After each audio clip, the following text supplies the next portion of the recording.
Welcome to Playing Above the Line, where we interview entrepreneurs, business owners, and community activists to get their thoughts and perspectives on leadership. Playing Above the Line is sponsored by Aviso Group, a business consulting and accounting firm focused on preparing clients for the future through innovation and positive growth. Welcome, I'm Alan, your host, and we've got a good one for you today. Our guest is Taylor Atchison, and he is a commercial developer, specifically concentrating on downtown developments in Mobile, Alabama, new owner of the Icebox Bar in Mobile. So we're happy to have Taylor with us. Taylor, welcome. So Taylor, we're happy that you're with us. Thank you, Alan. Happy to be here. And this is probably like a homecoming to you, right? Because you actually redeveloped this building, is that correct? And kind of made it into what it is today? That's correct. We were under construction for about 12 months, and this is the old Red Cross building that laid vacant for years and years. And I'll tell you what, it looks a lot better than more of the time I spent in here. It was a little dirty and dusty and a lot more water in the building back then. Yeah. This is a neat place. It's a co-working space, and so there's places that folks can rent out and come and work for a day or by the month or by the week. And of course, Johnny's got a studio in here, Deep Fried Studios, and it's a really neat place. Y'all did a great job. Thank you. Yeah, it was a kind of a labor of love project we bought 4 years ago.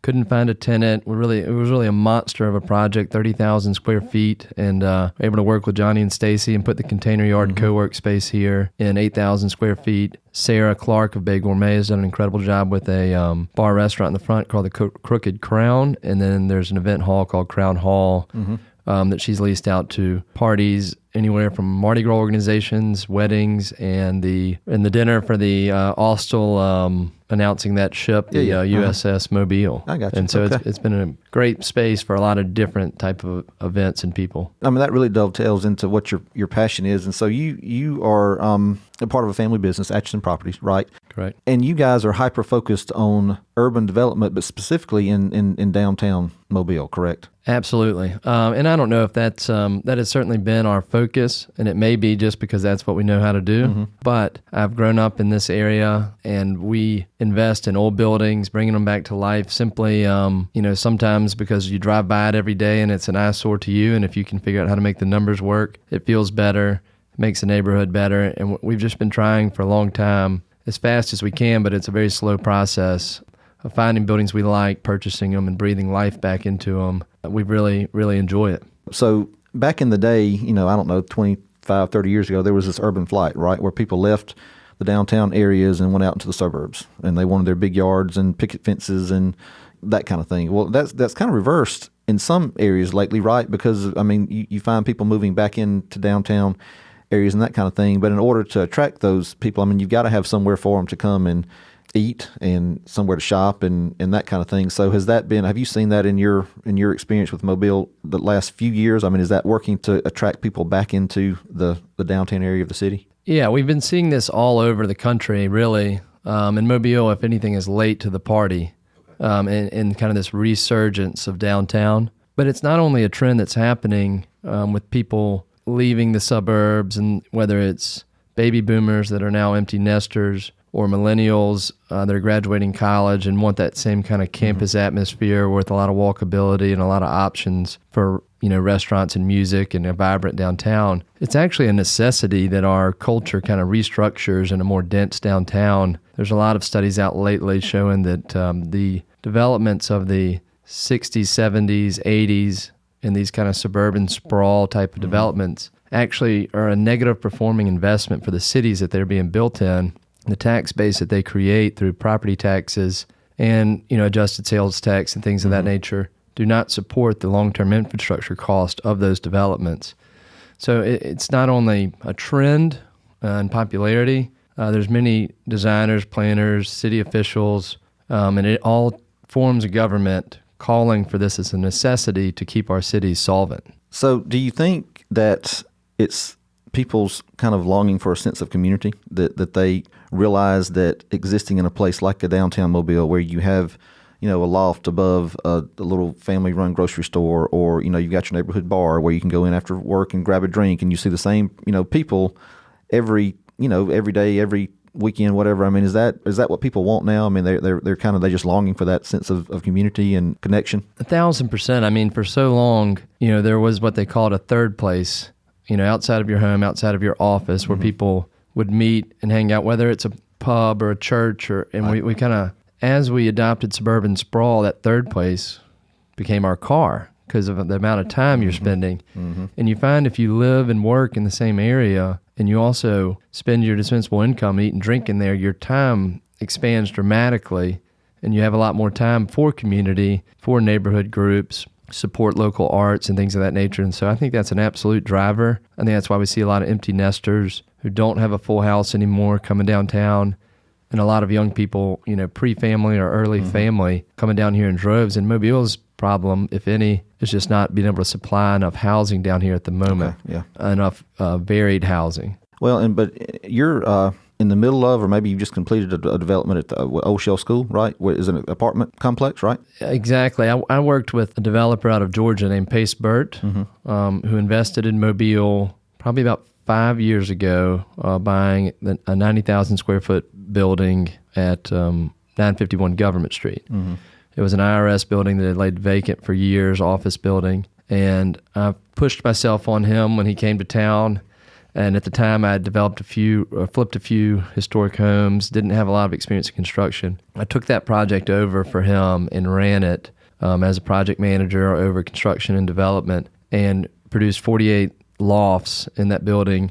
And as we were finishing that up, he purchased 2 schools from the school board. One that they were dying to tear down called the Russell School Building on Broad Street in Oakley. And we went to work immediately renovating Old Shell first, and then the Broad Street building, and turning them into luxury loft apartments. And people thought we were crazy. Neighborhood meetings, everyone was so scared it wasn't going to work and become a bad housing stock. And they've been 100% occupied, all 3 buildings, since we opened them. And even the one down on Broad Street, which people really thought was a dangerous area, leased up faster than any of them. Wow. I'm going to make an observation. I've got a question too, but in something that you sent Carrie, our producer, you said, in essence, that you didn't really consider yourself or recognize yourself as a leader. I think that's common among people. I think that even though we are, and we do have our own style and our own way of leading, I think a lot of times if you ask somebody you're a leader, people will say no. But my question is, but do you consider yourself an entrepreneur?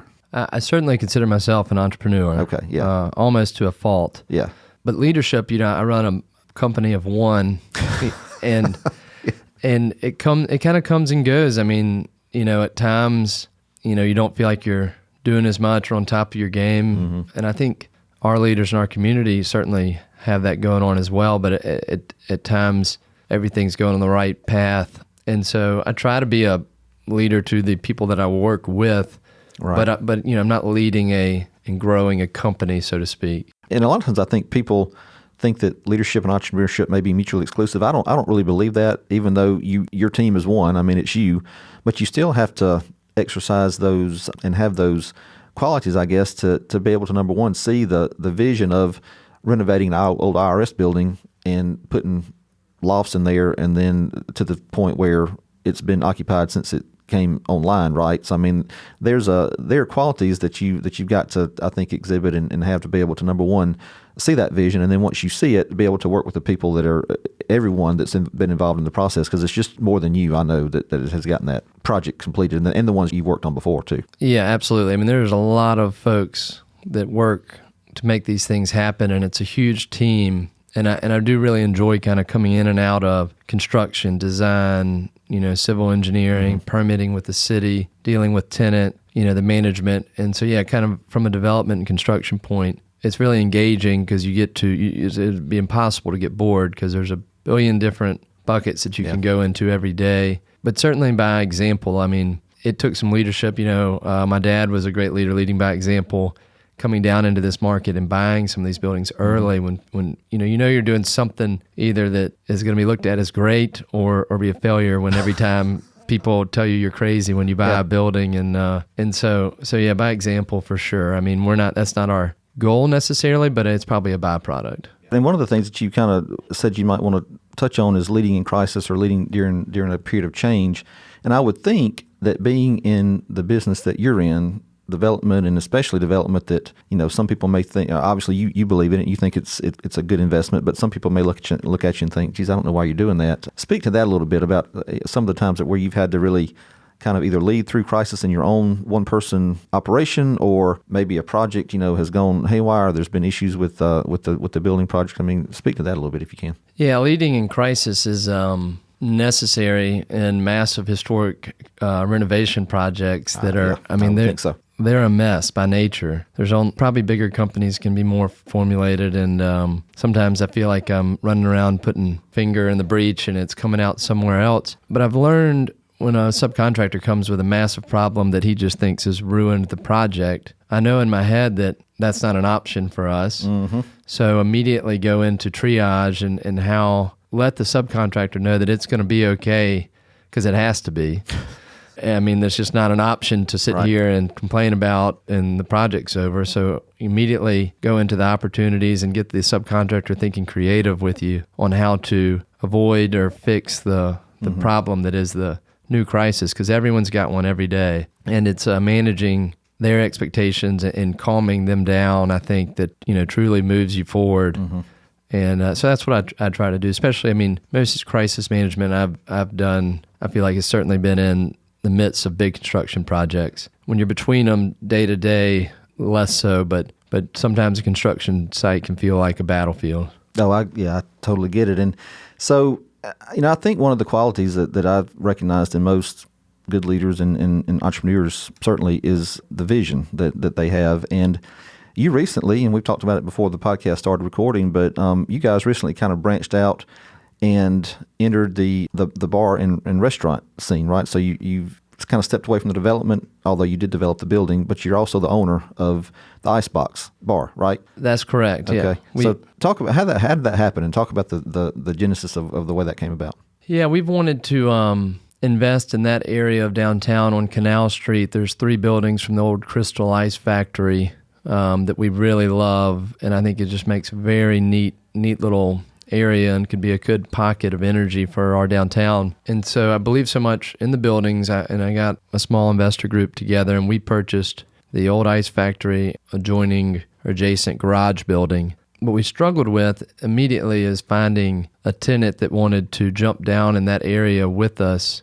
So we quickly decided to take about 2,000 square feet of the building and build out a bar in the food scene being anchored by food trucks, and actually find a good general manager and continue to own the business moving forward, so we could feel like we could control the rest of the development of that area. Mm-hmm. Typically when you finish a construction project, and how we do it, rent starts and you kind of walk away, and then you say, man, I wish the tenant would do a little more here. Right. It could be better looking if they did lights over here or painted that, or why aren't they marketing these people? And so we're finally taking the plunge and saying, all right, we're going to try something really small, but we're going to try to be on both ends so we can truly have influence and care and control the building, and not just be an investment that we won't kind of hold for a long period of time, but actually day to day be involved in the operations. That's very neat. So what's the vibe going to be at the Icebox Bar? Yeah. What are you going for? So we took the old packing room, which is an old freezer box. Mm-hmm. Truly, the metal walls of the freezer, we tried to kind of build a bar right in the middle and not really mess up too much of the feel of the old ice box. We're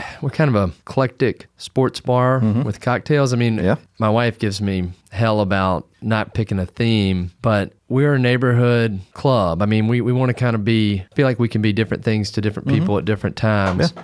We want to be somewhere where people feel comfortable. We've had a few kind of really soft openings, and a few people have explained it as a brewery feel where you can kind of find your little area, play some games, hang out, bring your dog, but we have everything you want. You're not stuck with 3 beers. You can have a glass of wine or a frozen drink or a gin and tonic or a local beer. We wanted to not limit ourselves to what we offer, but create the same kind of casual atmosphere where you can hang out for a long period of time. Yeah, so kind of creating that go-to spot for the neighborhood folks, number one, but also folks that either work downtown or are just looking for a different kind of urban, type bar scene, right?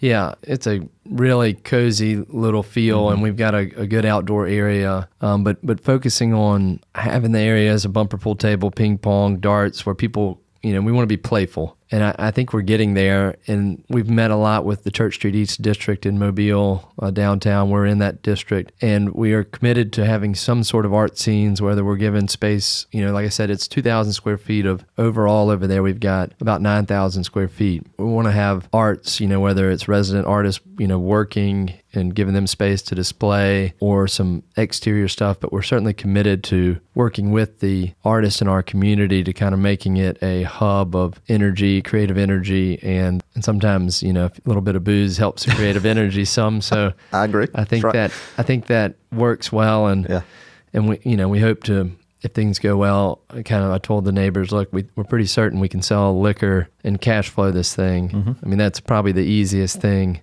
to sell, I would think, and make it work. But if it does, we certainly want to evolve into, possibly a lunch space we think could work, and even into breakfast. I mean, that area is just so great. I mean, it's within our CBD, a couple blocks from the Civic Center, a couple blocks from the heart of downtown, and we think there's a big future over there. That sounds very cool. Well, the website should be up and running by the time this airs. The iceboxbar.com is the website, so folks can go check that out.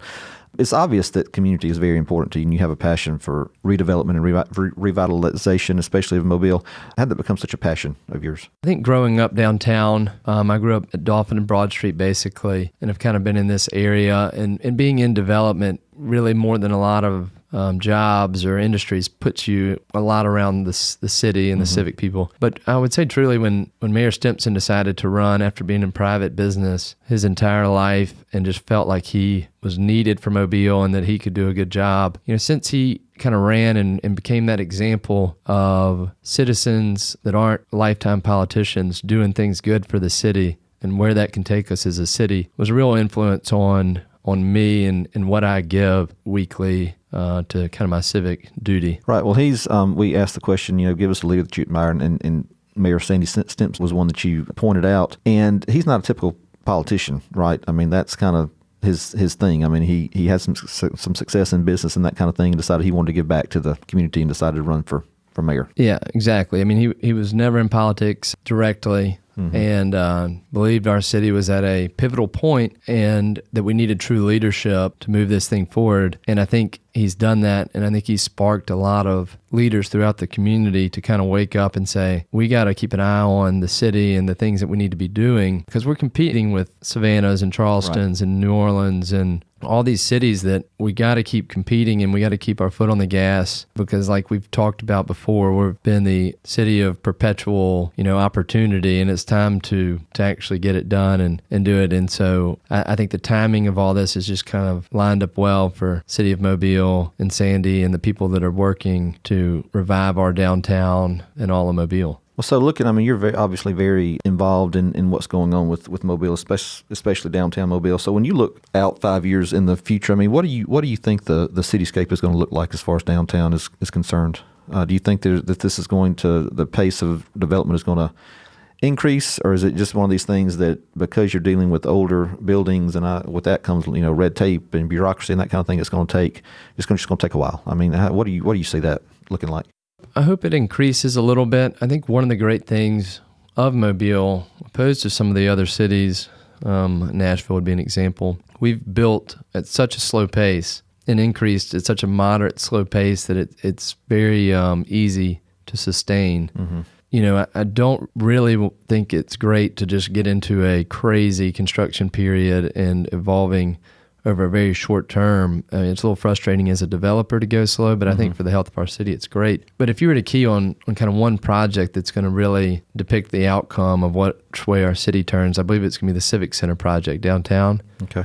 The redevelopment of that acreage, along with its connection to the waterfront, is going to be massive and the biggest change to our downtown in a long time. And I think there's a real opportunity there to create a really strong, dense urban residence and entertainment all together in a smart, well put together mixed-use development. And that project will really predict whether or not you'll see more big development. People always talk about, we've got these outside developers from Chicago or whatever looking around. We're thrilled to get an outside group in and not too worried about the local guys. Yeah. A lot of the people like Quint Studer in Pensacola will tell you the city should really be massaging the local investors and keeping them here and developers and getting them involved and to the table, because they're the ones that are here, their families are here, and they're going to be here long term most likely. Yeah. And outside investment, new money is good for sure, but I think we need to keep an eye on that local incremental developer, and that's really the best way to build our tax base and continue to grow our downtown for sure.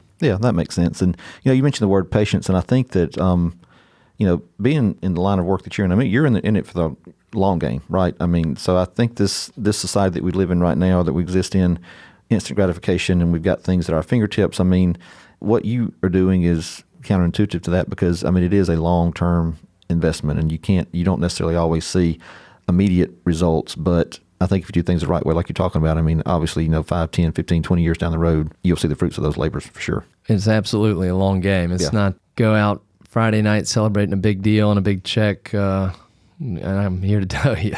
I understand. So are you a big reader? Do you do a lot of reading? Or I do. Okay. I read a lot. We always like to try to give folks listening to the podcast a resource or two. So is there a book, an author that you can point to that's had an impact on you as far as your philosophy on entrepreneurship, leadership, or just your, that's made an impact on your life? There would be a ton that I could bring up, but the timing and the conversation we're having, I'd love to mention a book called Strong Towns by an author named Chuck Marone. He's a recovering civil engineer and did roadwork engineering and things for years, and he's the one with a guy named Joe Minicozy, and there's kind of this group of planners that write books and different things, but Chuck has got a podcast called Strong Towns, which is incredible. Okay.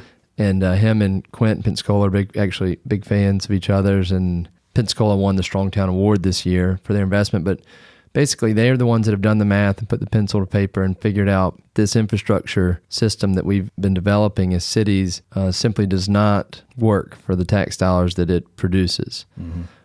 And they believe strongly, and after reading this book and studying it, I agree. I think that there's going to be a lot of insolvent cities, coming down the pipe. The only option is for either the state or the feds to bail them out, but a city is a corporation and has to balance a budget. Right. They have to. And Chuck's book is all about how we need to be filling in kind of a more dense development patterns and kind of forget this sprawl thing we've done forever. I mean, development in its original way, you built a building at First and Main if you were settling a town, and it may be a crappy wooden building, and if there was another person and they could afford it, you build another one right there, and that was the structure all the way until post-World War II, when all of a sudden we just decided to go build way over there and pass a bunch of land and build a massive road. And it's taken a few cycles. Those infrastructure cycles are about 30 years of needing to be repaired, and they just don't add up financially. And so Chuck is much better explaining this whole thing than I am, but his book is very easy to read even if you're not in that world. And it's really eye-opening about community and how we should be treating our cities to make them strong towns for the future. Very good. And so you mentioned podcasts. Any other podcasts? I know you listen to that one probably. Any other podcasts you listen to? I often listen to 99% Invisible, one my friend Johnny Gwynn suggested. It kind of covers a million different topics. And then the Wall Street Journal's Future of Everything. I like to kind of listen to podcasts that kind of take me into what people are thinking is going to happen in the future. And that's always something as a developer or citizen to keep an eye on. Very good. Well, Taylor, thanks. I mean, this has been very interesting, very enlightening. I'm excited to see what happens at the Icebox Bar, because that kind of place is right up my alley. So I'm ready for y'all to get open so I can go and check it out. That's going to be great. Before you leave us, I got one quick question. So if you could, with your passion for community and specifically for Mobile, if you could say one thing or deliver one message that the residents of your city, everyone could hear, what would you want the people of Mobile to hear from you and take to heart? Growing is very painful. We would be a much stronger city as a whole if we all understood where we were going and some of the things with density and traffic that are good for the city and for community. But on the front end, you get they call them NIMBYs, not in my backyard. Right. Everyone wants a new bar restaurant that they can go to, but they don't want it too close to their house. So we're working hard, a few individuals with the city, to kind of create an opportunity, whether it's a place or information and speakers, where we can educate and be a stronger city intellectually and understand what we're doing in development, opposed to continuing to fight the same arguments and battles every single time someone tries to develop something new. Let's reach out, and I'm happy to point people in directions if they care, because a lot of people care. Right. if you care, you should, take the time to kind of learn and broaden your scope of development. That's a great point, because I think a lot of people take the ready, shoot, aim mentality. And if you just kind of take a step back and get the facts before you make, draw your conclusion and get on Facebook and start bashing folks about what you think is going on or not going on. I mean, not just in this instance, but I think that's just a great lesson in general. So appreciate that. Taylor, thanks. This has been great. We will have links to the Icebox Bar and other things in the show notes. And so if you want to check out Taylor and what he's doing, you can go see those. Thanks, Alan. Thanks, Taylor. We hope you enjoyed today's episode. And if you did, be sure to rate, review, and subscribe on iTunes and Spotify. It definitely helps us in the ratings, and it also makes it easier for other folks to find the podcast. As always, a big thanks to producer Carrie Wolf and editor Johnny Gwynn. Playing Above the Line is sponsored by Aviso Group. If you want to know more about who we are and what we do, you can visit our website at avisogroup.com. That's AVIZO group.com. You can also check us out on Instagram, Twitter, and Facebook. Thanks for listening.